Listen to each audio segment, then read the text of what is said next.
আপনারও কেমন লাগছে আপনারা চিন্তা করেন। প্রাচীন কাল থেকে গ্রিক সভ্যতা, পারমিক সভ্যতা, প্যারিস সভ্যতা, বিভিন্ন সভ্যতাতে ঘোড়দৌড় এবং ঘোড়দৌড়ের প্রতিযোগিতা ছিল। এটি একটি রেসের খেলা বলা হয়, রেস কোর্স বলা হয়। এটি দেশের বিভিন্ন স্থানে ছড়িয়ে পড়ে, পাশাপাশি উত্তর অঞ্চল সহ বিভিন্ন অঞ্চলে হয়। রাজশাহী অঞ্চলে প্রতি বছর বিভিন্ন জেলায় খেলা অনুষ্ঠিত হয়ে থাকে। কোভিডের কারণে দুইবার অনুষ্ঠিত হয়নি, এবার আমূল্যের সৌজন্যে অনুষ্ঠানটা অনুষ্ঠিত হচ্ছে। মূলত এইখানে রাজশাহী, নওগাঁ, বগুড়া, সিরাজগঞ্জ, জয়পুরহাট বিভিন্ন জেলা থেকে প্রায় শতাধিক ঘোড়া এসেছে এবং তারা সকাল থেকে ঘোড়দৌড়ে অংশ নিচ্ছেন।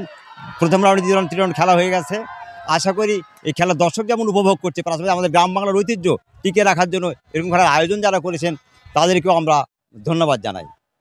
ঘোড়ার যে একটা শখ, এই শখের কারণে আমি এটাই করলাম। সব জনগণ দেখছি, আর ঘোড়া ওই জগতের এই খেলার কারণে লোকজন জড়ো হয়, না হলে মাইকর আসলে তো জড়ো হবে না। কতদিন ধরে আসলে ধরেন যে আমি আজ 25-30 বছর লাভবান হই না, আমি হলে আপনারা দিলেগা লাভবান হবো, নাহলে বাসতলাই যাবো। বুঝছি। আপনার ঘোড়া আছে নিজস্ব? একটা আছে, একটা লহরা মহারা আছে। লহরা বহরা। আচ্ছা, কেমন লাগে আয়োজন করে? কেমন লাগে? আয়োজন লাগে ভালো। আর আপনারও কেমন লাগছে আপনারা চিন্তা করেন। আপনার কেমন লাগছে? ভালো লাগছে। তাহলে আমার খুব ভালো লাগছে। বুঝছেন? এখানে কোনো টিকিট করেন? না, টিকিট লোহারকে টাকা দিয়ে আনতে হবে। হ্যাঁ, ঘোড়ার গাড়ি আর ঘোড়াওয়ালার খাদ্য দিতে হয়। ঘোড়াওয়ালার ঘোড়া আসবে, একটা লোক আসবে 16টা। আচ্ছা।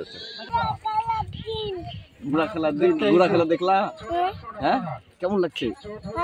এর কি হাতে কি জিনিস? খেলা খাও তো, একটু খাও তো। কেমন মিষ্টি, মজা। নাম বলো। হুসাইন। ক্লাসে পড়ো?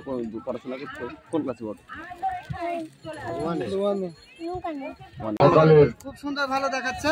আমরা আছি এখানে খেলা দেখার সকাল থেকে। ঘোড়ার প্রতিযোগিতা, দৌড় দেখতে আসছি। আপনারা আগে কখনো দেখেছেন এই বিষয়গুলো? এর আগে আমার ফার্স্ট টাইম। কথা কোথা থেকে আমরা শুনেছিলাম আমেরিকানরা ঘোড়া